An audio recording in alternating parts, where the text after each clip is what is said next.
Hi friends, welcome to creative up. ഇന്നിതാ ഞാൻ ചീരാക്കഞ്ഞി എന്നറിയപ്പെടുന്ന ജീരകക്കഞ്ഞിൻ്റെ റെസിപ്പി ആയിട്ടാണ് കേട്ടോ വന്നിട്ടുള്ളത്. സാധാരണ മിക്ക വീടുകളിലും നോമ്പ് കാലത്ത് ഈ കഞ്ഞി കാണാമല്ലോ അല്ലേ. അപ്പം ഇനി നോമ്പൊക്കെ അല്ലേ വരുന്നത്.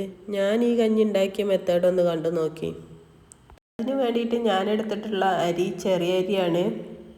ഏതരിയിൽ വേണമെങ്കിലും ഇത് ചെയ്തെടുക്കാം കേട്ടോ. അപ്പം ഞാൻ ഈ ചെയ്യാൻ പോകുന്നത് ഈ അരിയിലാണ്. അതൊരു ഗ്ലാസ് അരിയാണ് എടുത്തിട്ടുള്ളത്. ഈ അരിയിൽ തന്നെ 2 ടൈപ്പ് ഉണ്ടല്ലോ അല്ലേ. ഇതിനേക്കാളും ചെറിയ തരിയോട് കൂടിയത്, ഇതിപ്പോൾ എന്താണ് സാധാ അത്യാവശ്യം വലിപ്പമുള്ള തരിയോട് കൂടിയതാണ് കേട്ടോ ഞാൻ എടുത്തിട്ടുള്ളത്. അപ്പോൾ ഈ ഒരു ഗ്ലാസ് അരി നല്ലോണം കഴുകിയിട്ട് എടുക്കാം. ഞാനിത് അവിടെ 2-3 തവണ കഴുകി എടുക്കുന്നുണ്ട് കേട്ടോ. അതിൻ്റെ ആ മട്ടൊക്കെ ഒന്ന് നല്ലോണം കളഞ്ഞെടുക്കുന്നുണ്ട്. എന്നിട്ട് നമുക്ക് ഇതിൽ വേവിക്കാൻ ആവശ്യമായ വെള്ളം കൂടെ ഇതിലെടുക്കുന്നുണ്ട്. ഇനി കഞ്ഞി നമുക്ക് വേവിച്ചെടുക്കാം. അപ്പോൾ കഞ്ഞി അവിടെ ഇരുന്ന് റെഡി ആവട്ടെ. അപ്പോൾ ഞാനിത് അടച്ച് വെച്ചിട്ടുണ്ട്. ഇനി നമുക്ക് അടുത്ത പരിപാടിക്ക് പോവാം. അതിലേക്കുള്ള അരപ്പ് തയ്യാറാക്കുകയാണ്. അപ്പോൾ അതിന് വേണ്ടിയിട്ട് ഞാനിതാ ഇത്ര പോലെ തേങ്ങ എടുത്തിട്ട് മിക്സിൻ്റെ ജാർക്ക് ഇട്ട് കൊടുക്കുന്നുണ്ട്. ഇനി അതിലേക്ക് ചേർക്കേണ്ടത് ചെറിയ ഉള്ളിയാണ്. അപ്പം ഞാൻ 6 ചെറിയ ഉള്ളി ചേർത്ത് കൊടുക്കുന്നുണ്ട്. അടുത്തതായി ഞാൻ അതിലേക്ക് ചേർക്കുന്നത് ചെറിയ ജീരകം ഒരു 1/2 സ്പൂൺ ചേർത്ത് കൊടുത്തിട്ടുണ്ട്. പിന്നെ ഒരു പിഞ്ച് മഞ്ഞൾപ്പൊടിയും കൂടെ ചേർത്ത് കൊടുത്തിട്ടുണ്ട് കേട്ടോ. ഇനി ഇത് അരച്ചെടുക്കാൻ ആവശ്യമായ വെള്ളം കൂടെ ചേർത്ത് കൊടുത്തിക്കണ്. ഇനി ഇത് അരച്ചെടുത്തിട്ട് വരാം. അങ്ങനെ നമ്മൾ അരപ്പ് ഇവിടെ റെഡി ആയിട്ടുണ്ട്. ഇപ്പോൾ ഇതേപോലെയാണ് അരച്ചെടുക്കേണ്ടത്. നല്ല പേസ്റ്റാക്കി അരച്ചെടുക്കേണ്ട ആവശ്യമില്ല. ഇച്ചിരി തരിപ്പോട് കൂടിയിട്ടാണ് അരച്ചെടുക്കേണ്ടത്. അപ്പോൾ അരപ്പ് റെഡി ആയിക്കണേ. നമ്മൾ കഞ്ഞി എന്തേക്കണമെന്ന് പോയോക്കാം. കഞ്ഞി നല്ലോണം തിളച്ച് വന്നിട്ടുണ്ടായിരുന്നു. അപ്പോൾ തീയൊക്കെ ഒന്ന് കുറച്ച് വെച്ചിട്ട് കുറച്ചധികം നേരം ഇട്ടിട്ട് തന്നെ ഒന്ന് വേവിച്ചെടുക്കുന്നുണ്ട്.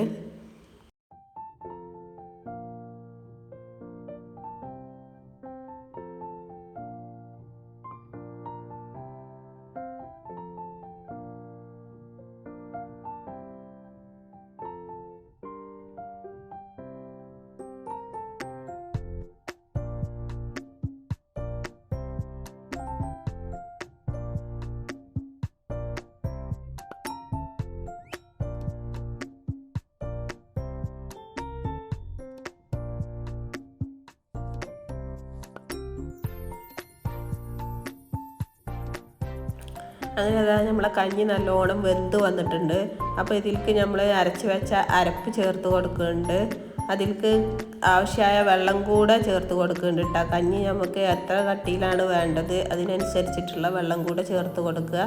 അപ്പോൾ എനിക്ക് ആവശ്യമായ വെള്ളം ഇതിലേക്ക് ചേർത്ത് കൊടുക്കുന്നുണ്ട്.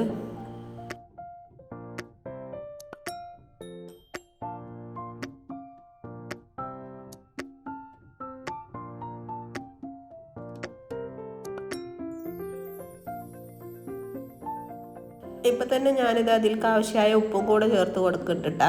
ഉപ്പ് ഇപ്പം തന്നെ ഇട്ട് കൊടുക്കണം എന്ന് നിർബന്ധമൊന്നുമില്ല കേട്ടോ. നമ്മൾ കഞ്ഞി കുടിക്കാൻ എടുക്കുന്ന ടൈമിൽ ഇട്ട് കൊടുത്താലും മതി. അപ്പം ഞാനിതാ ഇപ്പം തന്നെ ഉപ്പൊക്കെ ഇട്ട് കൊടുത്ത് നല്ലോണം മിക്സ് ചെയ്തെടുക്കുന്നുണ്ട്.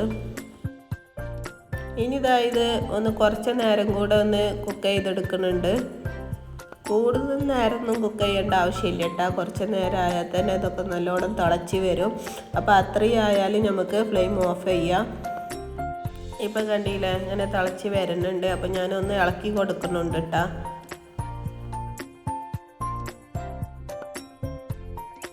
ഇപ്പം കണ്ടില്ലേ ഇത്രയും ആയാൽ മതി കേട്ടോ. നല്ലോണം വെട്ടി തിളക്കേണ്ട ആവശ്യമൊന്നുമില്ല. ഇത്രയും ആയാൽ ഇനി നമുക്കിതൊന്ന് മൂപ്പിച്ചെടുക്കും കൂടെ ചെയ്യാം. അപ്പോൾ അതിന് വേണ്ടിയിട്ട് ഞാനിവിടെ കുറച്ചധികം തന്നെ ചെറിയ ഉള്ളി എടുത്തിട്ടുണ്ട്. 5-8 ചെറിയ ഉള്ളി ഇങ്ങനെ വട്ടത്തിൽ അരിഞ്ഞെടുത്തിട്ടുണ്ട്. ഇനി ഇത് മൂപ്പിക്കാൻ ഇതിലേക്ക് ആവശ്യമായ വെളിച്ചെണ്ണ കൂടെ ഒന്ന് ഒഴിച്ച് കൊടുക്കുന്നുണ്ട്. ഇനി നല്ലോണം ഇളക്കിയിട്ട് തന്നെ മൂപ്പിച്ചെടുക്കുന്നുണ്ട്. ഉള്ളി പറ്റ കരിഞ്ഞ് കറുപ്പ് കളറിലൊന്നും ആവേണ്ട ആവശ്യമില്ല കേട്ടോ. ഒരു ഗോൾഡൻ ബ്രൗൺ കളറായാൽ തന്നെ മതിയാവും. അപ്പോൾ അത്രയും ആവണത് വരെ ഞാനിതൊന്ന് ഇളക്കിയെടുക്കുന്നുണ്ട്. ഇത് കണ്ടില്ലേ ഈ ഒരു പരുവത്തിലായാൽ മതി കേട്ടോ. ഇനി നമുക്ക് ഇത് കഞ്ഞിലേക്ക് ചേർത്ത് കൊടുക്കാം. ഇപ്പോൾ കണ്ടില്ലേ നമ്മളെ കഞ്ഞി ഇവിടെ സെറ്റായിട്ടിട്ടാ. ഈ കഞ്ഞി നമുക്ക് നോമ്പ് വറക്കുമ്പോഴൊക്കെ കുടിക്കുകയാണെങ്കിൽ നമ്മളെ നോമ്പിൻ്റെ ക്ഷീണമൊക്കെ പെട്ടെന്ന് അകറ്റാൻ പറ്റും. അങ്ങനെ ഞാൻ ഈ പറഞ്ഞ രീതിയിൽ എന്താണ് കഞ്ഞി ഉണ്ടാക്കി നോക്കാത്തവരുണ്ടെങ്കിൽ ഒന്ന് ഉണ്ടാക്കി നോക്കിക്കൊണ്ടിട്ടാ. അതേപോലെ തന്നെ എൻ്റെ വീഡിയോ നിങ്ങൾക്ക് ഇഷ്ടമായിട്ടുണ്ടെങ്കിൽ ലൈക്ക് ചെയ്യാനും ഷെയർ ചെയ്യാനും മറക്കരുത് കേട്ടോ. സബ്സ്ക്രൈബ് ചെയ്യാതെ കാണുന്ന പുതിയ കൂട്ടുകാരൊക്കെ ഉണ്ടെങ്കിൽ ഒന്ന് സബ്സ്ക്രൈബ് ചെയ്ത് സപ്പോർട്ട് ചെയ്യും കൂടെ ചെയ്യണേ.